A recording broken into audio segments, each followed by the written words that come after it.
Fala galerinha, boa noite, muito prazer estar aqui com vocês nessa noite fresca de Goiânia, né? Quem tá em Goiânia assistindo essa live tá gostoso. João, hoje tá gostoso, né? Precisamos ligar o ar-condicionado com 2 horas antes para ficar bacana para começar a aula. Bom, pessoal, o pessoal tá entrando aí, já vamos começar. Deixa eu tirar meu áudio, ó, tô acompanhando vocês aqui, hein? Eu vou tirar o áudio aqui do celular só para não sair aqui. Isa, já vamos começar, hein, galera? Só um minutinho aqui pra galera ir organizando aí. A gente testa mais uma vez aqui o microfone. Dou um gole na água. Esse clima suave de hoje. Clima desértico de Goiânia. Vamos ver aqui. Boa noite, Simval. Maísa Carvalho, abraço, boa noite. João Vitor. Bem-vindo aí, galera. Michael Maia. Valeu. Simval, um abraço, hein, João Vitor. Valeu, cara. Um abraço, hein. Obrigadão. Opa, ó. Cristiano.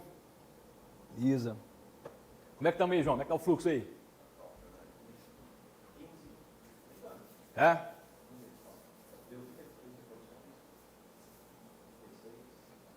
Então, beleza. Já vamos começar, hein, galera? Garanto a você que já está aqui hoje nessa live, que você não vai se arrepender de ter chegado já do início, muito menos se ficar até o final. Garanto para vocês que traremos aqui dicas incríveis que vão te ajudar muito nesse concurso, que é, sem dúvida, um dos mais esperados do ano na carreira policial, na área de segurança pública, talvez Polícia Civil do DF, junto com outros concursos como PF, PRF, são a cereja do bolo. Realmente carreiras incríveis, disputadíssimas. Tem gente que sonha com isso há muitos anos e está nessa caminhada há muitos anos também para conseguir a aprovação. Eu sou meio impaciente, vou esperar muito não, tá, gente? Eu vou começar já, quem não chegou vai chegando depois, não tem problema. Sou meio agoniado, quero começar a aula. Não consigo esperar. Pessoal, vamos lá então, sem mais delongas. Bom, meu nome é professor Luiz, sou recentemente contratado aqui no Instituto, é uma honra compor esse time, esse seleto time. Eu sou professor de Direito Administrativo e Direito Constitucional e vou ministrar com vocês hoje uma aula voltada ao concurso da PCDF, cargo de agente, especificamente em Direito Constitucional. O que eu coloquei aqui no quadro? Professor, o que é isso aí? Isso aqui é o seu edital, cara. Isso aqui é o seu edital, acredite.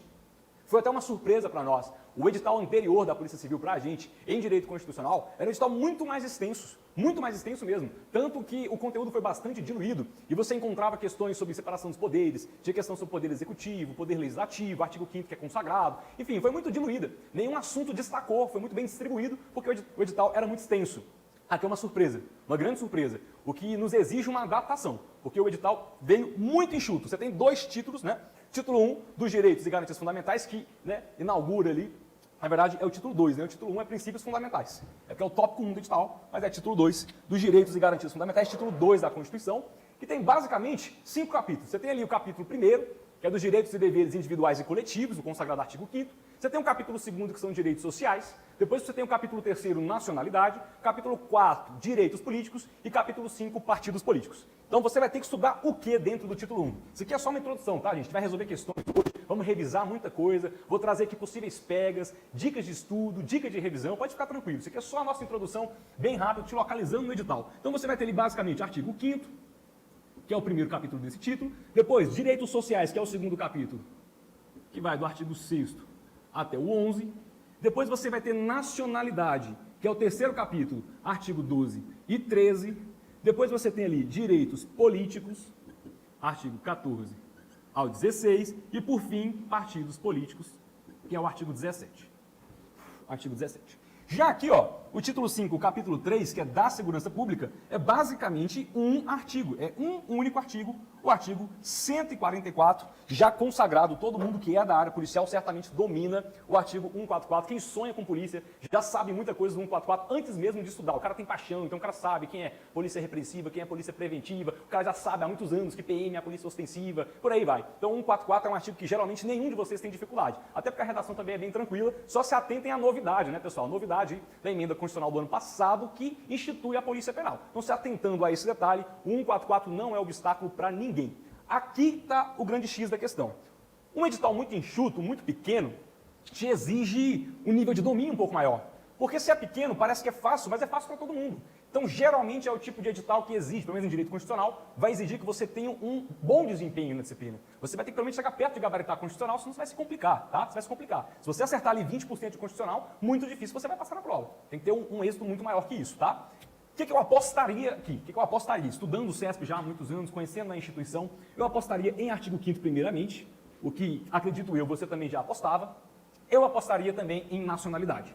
Basicamente o 12, o 13 nem tanto, mas o 12 sim, tá? Apostaria muito nisso. Então, em primeiro, artigo 5º, acredito que vai ser o carro-chefe em constitucional para essa prova, tá?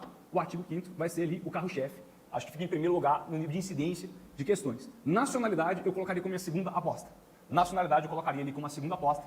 Direitos sociais, eu colocaria como terceira aposta. Não só o sexto, que é o caput, né? O sexto é só um cabeçalho, não tem nenhum inciso, não tem nenhuma linha, nenhum parágrafo. O sexto é muito curto, não só o sexto, sublinhei aqui o sexto, mas não só ele. Depois ali, partidos políticos e direitos políticos, tá? Professor, então eu não preciso estudar partidos políticos e direitos políticos. Eu não disse isso. Claro que você precisa estudar. Eu estou dizendo que a aposta maior é em artigo 5º. Bom, aqui você vai ver que são textos de fácil compreensão, o 5º ao 17 não tem uma redação truncada, não é uma redação tão difícil, mas eu escolhi hoje resolvermos questões sobre o artigo 5º e sempre revisando conteúdos do artigo 5º, bem como do artigo 12, que é nacionalidade, tá? Trataremos hoje com mais profundidade o artigo 5º e o artigo 12, e aqui eu já faço uma observação a respeito do artigo 5º. Não espere questões copia e cola, não espere só isso. Claro que você pode se deparar com questões copia e cola, mas não espere só isso, eu vou te dizer por quê. CESP não tem a tradição de ser tão decoreba no artigo 5º.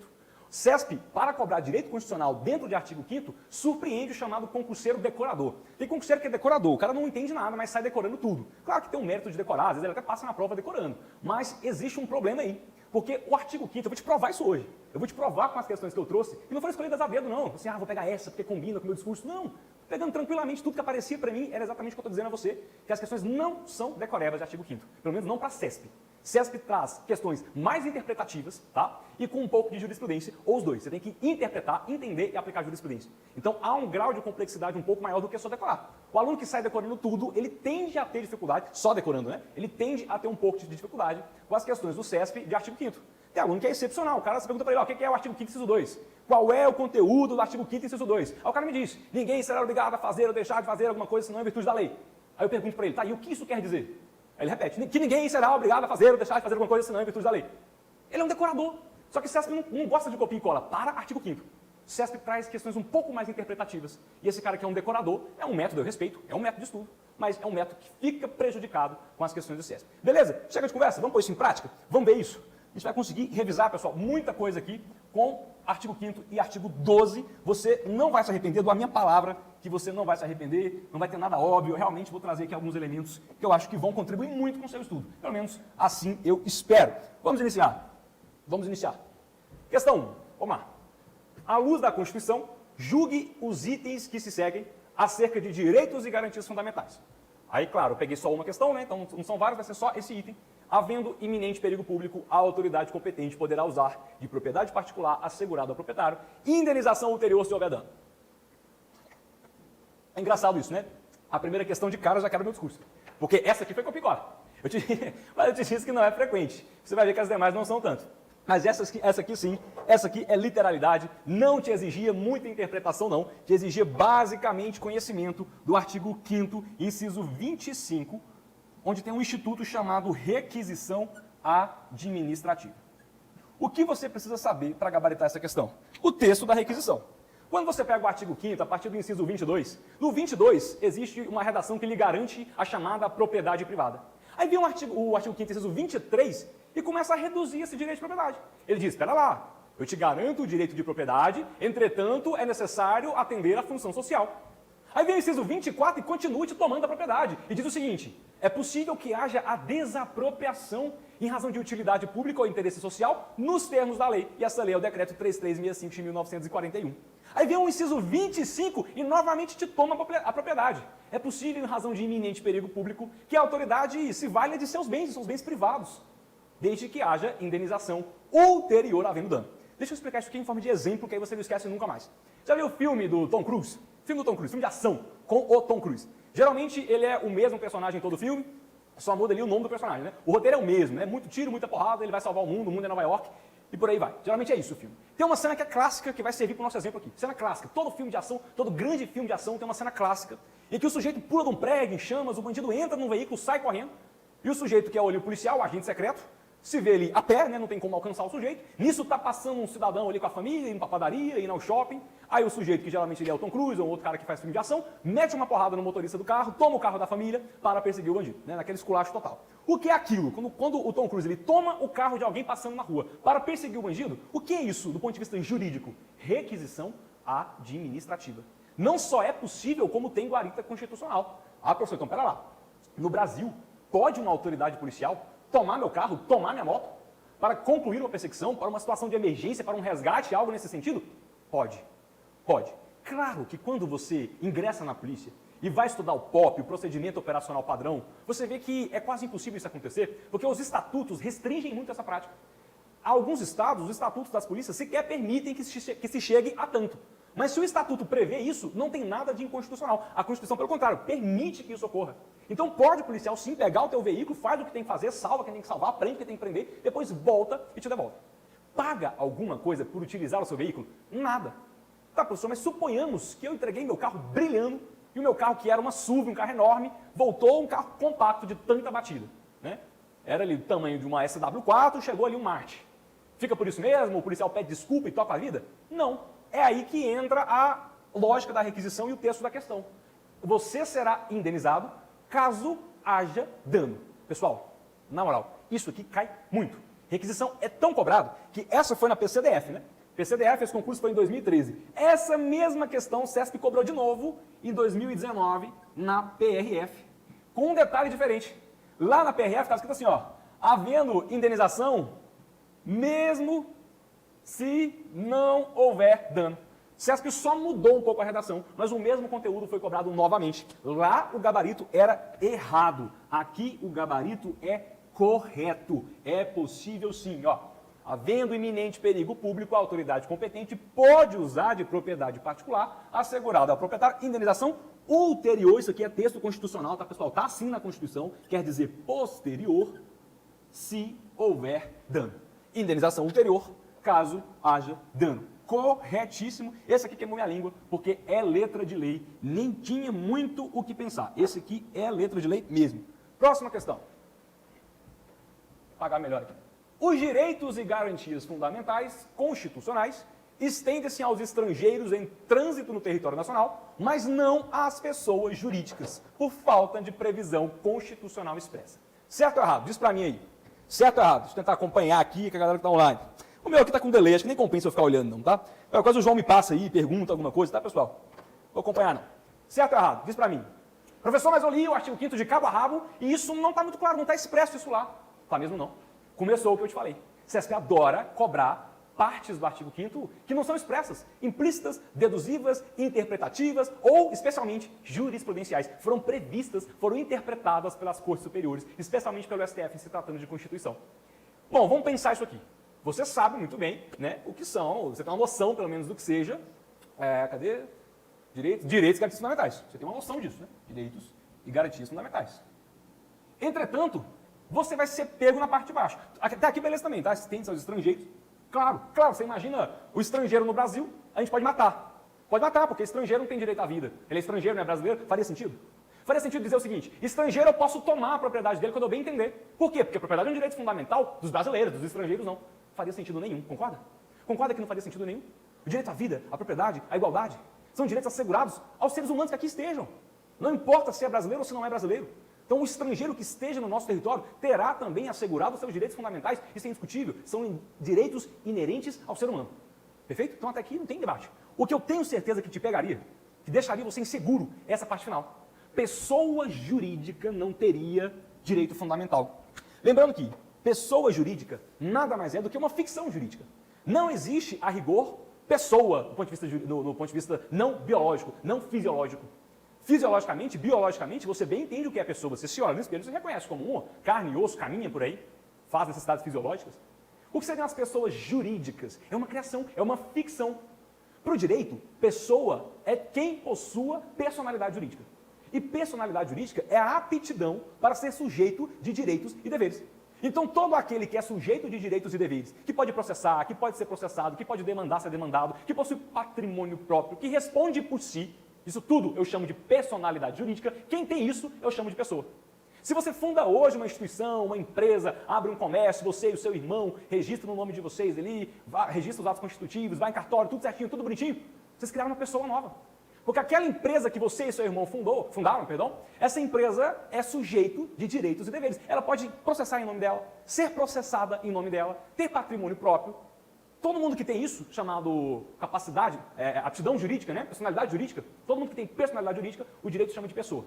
Mas ia virar uma confusão se eu não diferenciasse quem é pessoa física, biológica, de empresas. Tinha que diferenciar. Então, como uma empresa não é pessoa para fins biológicos, para fins fisiológicos, é pessoa apenas para fins jurídicos, ganhou-se o nome pessoa jurídica. Foi uma ficção jurídica criada para facilitar o nosso estudo e a nossa interpretação. Então, pessoa jurídica é aquele que possui capacidade jurídica, possui essa aptidão de ser sujeito de direitos e deveres, possui personalidade jurídica, mas não é um ser humano. Não é uma pessoa que caminha por aí. Por isso ganha o nome pessoa jurídica. É como se eu dissesse, só é pessoa para o direito. Na vida real, não é pessoa mesmo. Por isso ganha o nome pessoa jurídica. A pergunta é, a pessoa jurídica possui personalidade possui, né? Já dissemos. Mas possui direitos fundamentais? Possui direitos fundamentais? Isso realmente não está expresso no artigo 5º, é aí que você se estrepa. Possui, meus amigos. Possui. Isso é entendimento sumulado pelo Superior Tribunal de Justiça. Se eu não estou equivocado, é a súmula 227 do Superior Tribunal de Justiça, confere aí. Superior Tribunal de Justiça sumulou, é um entendimento tão reiterado, tão recorrente no STJ, que eles chegaram a redigir uma súmula para fixar o entendimento. Sim, pessoa jurídica também é sujeito de direitos fundamentais naquilo que for compatível.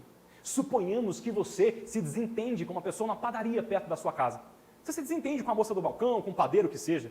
Aí o que você faz? Você começa a difamar ali a padaria. Difamar em sentido lato, não estou falando do crime de difamação, tá? Mas difamar em sentido lato. Nós não estamos tratando aqui dos crimes contra a honra que começam lá no artigo 139 do Código Penal. Estou falando aqui em difamação em sentido amplo, no sentido dicionarizado da coisa, tá? E não criminal. E você começa a falar mal da padaria. Aí você publica textos, essa padaria é a pior do Brasil, os pães são velhos, e nem são. As roscas estão mofadas, e nem estão.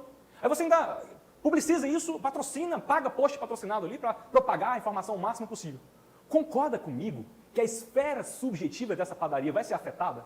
Você pode afetar a imagem dela, a clientela, você pode afetar os lucros. Essa pessoa jurídica que é a padaria não pode ter consequências. Tá, professor, quase todas são penais, mas essas consequências são subjetivas, de índole subjetiva. Posso dizer, de certa forma, que existe alguma ideia de honra também, de imagem, protegendo essa padaria? Posso. O que seria isso? Um direito fundamental. Um direito à imagem, um direito à honra assegurado a uma pessoa jurídica, não a uma pessoa física. Perfeito? É por causa de episódios como este que o STJ sumulou o entendimento que sim, é possível, naquilo que for cabível. Naquilo que for cabível. Eu não consigo assegurar uma padaria o direito de ir e vir. Não consigo. Eu não consigo impetrar um habeas corpus para soltar uma padaria. A padaria não se prende, não é possível. Então, claro que eu não estou dizendo que todos os direitos fundamentais são atribuíveis a pessoas físicas e jurídicas. Obviamente que não. Entretanto, é possível, naquilo que for compatível, aplicar direitos fundamentais, aqueles do artigo 5º, também para pessoas jurídicas. Captou a mensagem? Então vamos ler o enunciado de novo. Ó. Os direitos e garantias fundamentais constitucionais estendem-se aos estrangeiros em trânsito no território nacional. Até aqui nem tem debate. Mas não às pessoas jurídicas. Por falta de previsão expressa. Errado. Errado, não demanda previsão expressa. Deixa eu fazer só... João, alguém falou aqui que o áudio está baixo. Em vez se foi só uma pessoa que falou isso, né? Deve ser a internet, alguma coisa lá, né? Só aqui acho que está tudo beleza. Fizemos todos os testes aqui, está beleza. Então veja bem, aqui tem uma outra observação a fazer. Eu já disse para você que eu não vou simplesmente resolver a questão. Eu vou resolver a questão e trazer todos os elementos periféricos que te ajudam a resolver outras questões, tá? Então vou fazer isso sempre. Já matamos a questão. Tá errado. Mas eu vou continuar fazendo observações. Mais uma. Mais uma. Cuidado com isso, tá? Previsão expressa. Cuidado com isso. Sabe o que a prova pode te perguntar? E já foi perguntado? O rol, coitado da padaria, o rol do artigo 5º, né, o rol de direitos, é taxativo? Ou seja, os direitos são só aqueles que lá estão e acabou?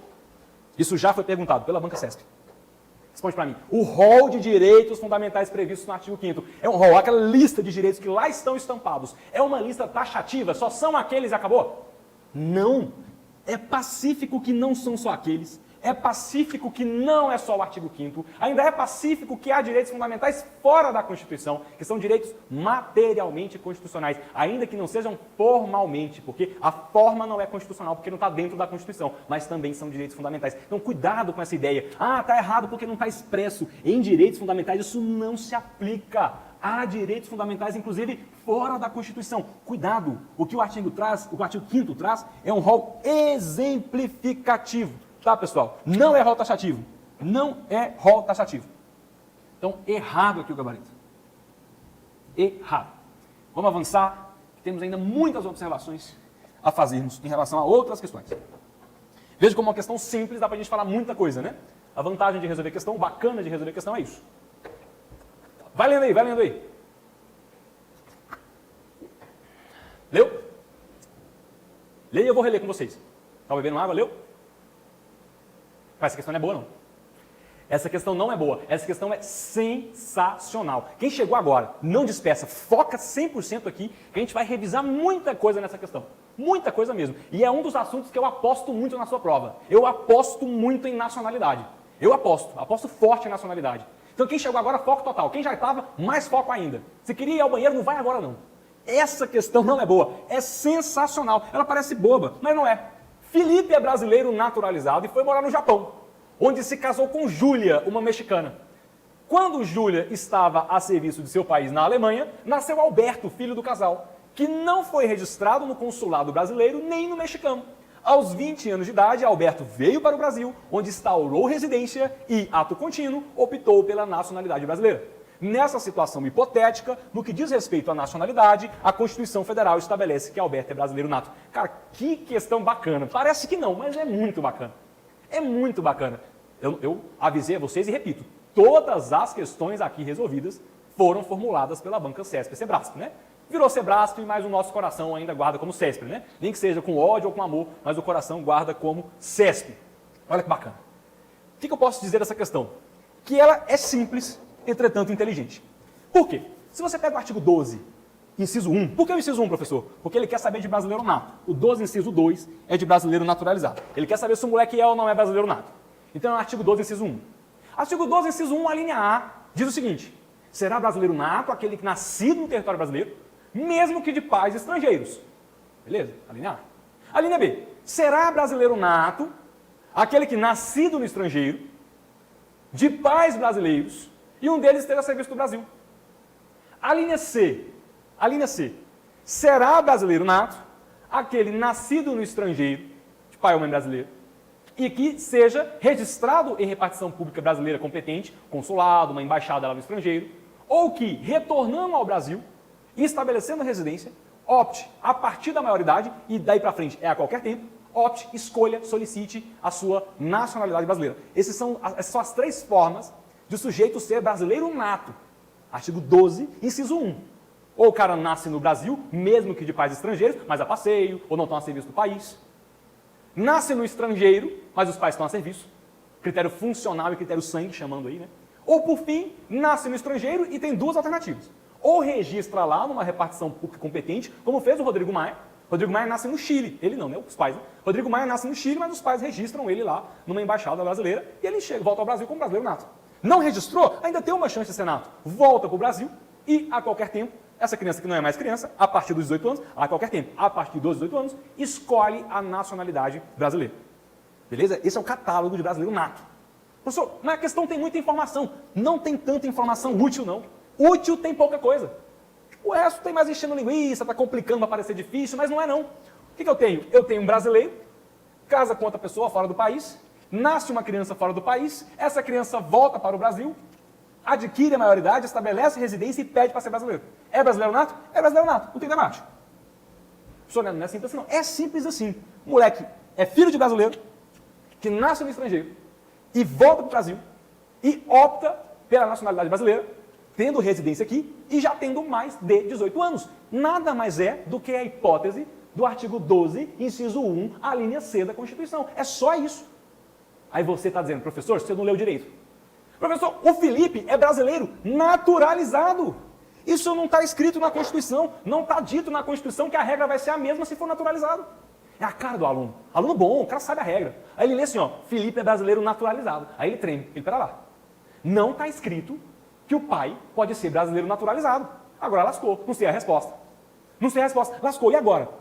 Eu vou tirar essa aflição do seu coração. Você nunca mais, me escuta, na moral, confia em mim. Você nunca mais vai ter essa aflição por ter visto o brasileiro naturalizado na questão. Esse medo. Nossa, mas será que é nato ou naturalizado? Será que pode para os dois? Será que realmente podia ser naturalizado? Será que o pai não tinha que ser nato? Eu vou tirar essa aflição da sua cabeça. Com duas dicas. Uma muito mais simples e outra um pouquinho mais complexa. Primeira dica. A Constituição, a primeira dica, na verdade, é um desdobramento, acaba se desdobrando para a segunda, né? Mas ela é muito mais simples. A Constituição diz que não haverá diferenciação entre nato e naturalizado, salvo as hipóteses previstas na própria Constituição, que é a dica 2, que segura a lei. A dica 1 é muito mais simples. Quando a Constituição fala em brasileiro, só brasileiro, ela está contemplando o nato e o naturalizado. Você tem mania de achar que brasileiro naturalizado é menos brasileiro. Ele também é brasileiro. A própria Constituição diz que não há diferença em regra. Quando a Constituição quer destacar que determinado instituto, determinado direito só contempla o brasileiro nato, pode tirar a prova. Procura aí. Ela sempre fala brasileiro nato. Pega o artigo 89 da Constituição, o Conselho da República terá 6 cidadãos, sendo brasileiros natos. Se ela quisesse qualquer brasileiro, ela diria só brasileiro. Sempre que a Constituição quiser só brasileiro nato, ela vai dizer expressamente brasileiro nato. Vai trazer o nato junto. Se não disser, não tem distinção. Veja que no artigo 12 é dito que o pai tem que ser brasileiro. Não é dito brasileiro nato. Se a Constituição não diz brasileiro nato, a regra contempla nato e naturalizado. Essa é a primeira dica. Tá? Se você lê o dispositivo e ele fala, isso serve para brasileiro, então é nato e naturalizado. Quando for só para o nato, vai vir escrito, isso é para brasileiro naturalizado, ou brasileiro nato. Se não diferenciou, é para os dois. Essa é a primeira dica. Ah, pessoal, não fiquei confiante não, vou ficar inseguro ainda. Vamos para a segunda? A segunda é infalível. A segunda é infalível. Eu vou usar aqui, ó. Só há 5 distinções entre brasileiros natos e brasileiros naturalizados na Constituição. Só 5. A primeira delas é extradição. É a regra da extradição. Primeira diferenciação, a regra da extradição. O brasileiro nato nunca será extraditado, enviado a outro país para lá ser sancionado, ser punido por algo que fez. O nato nunca será.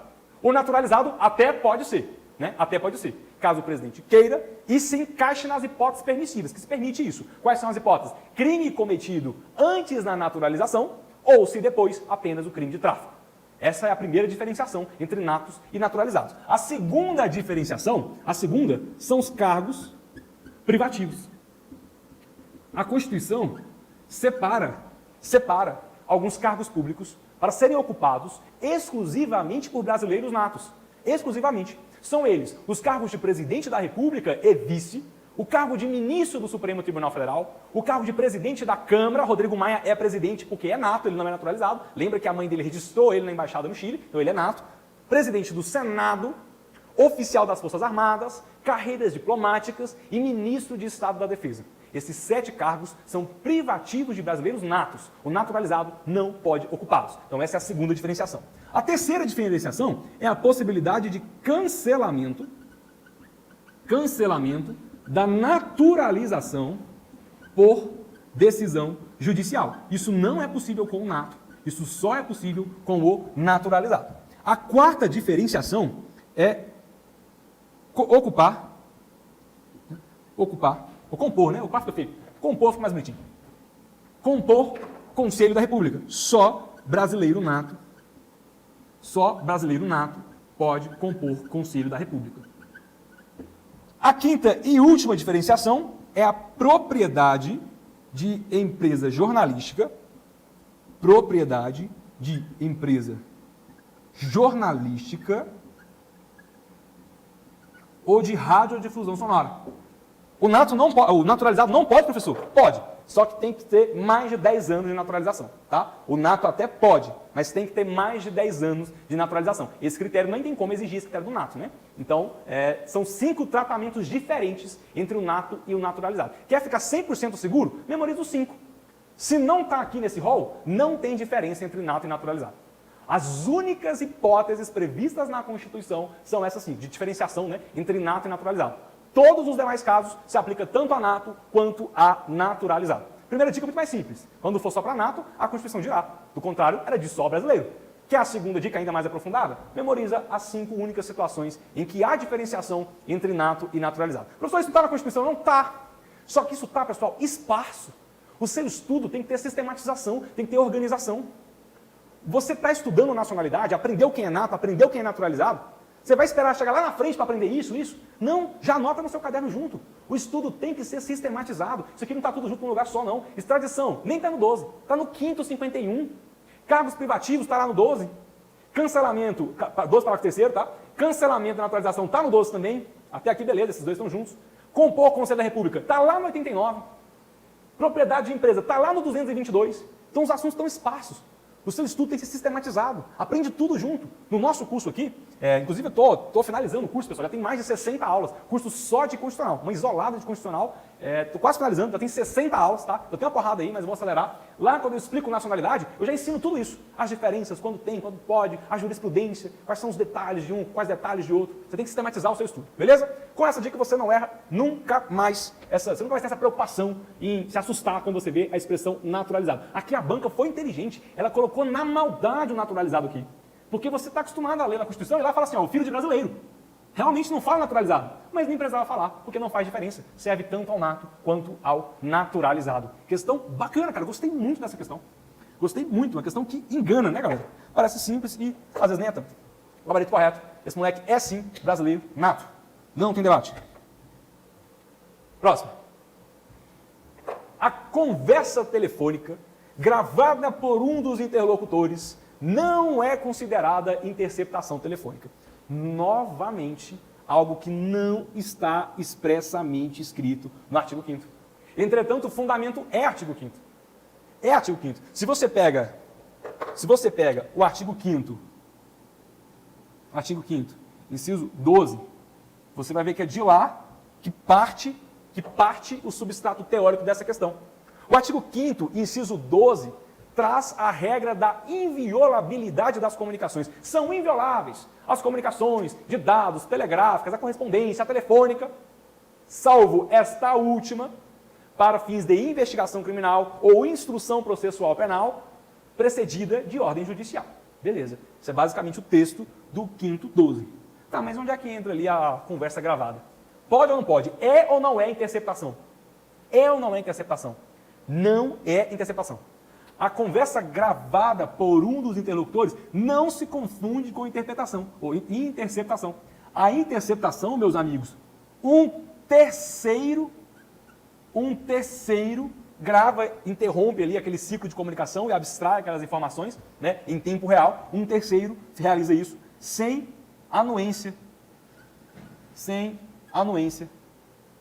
dos interlocutores. Então quem está conversando nem sabe.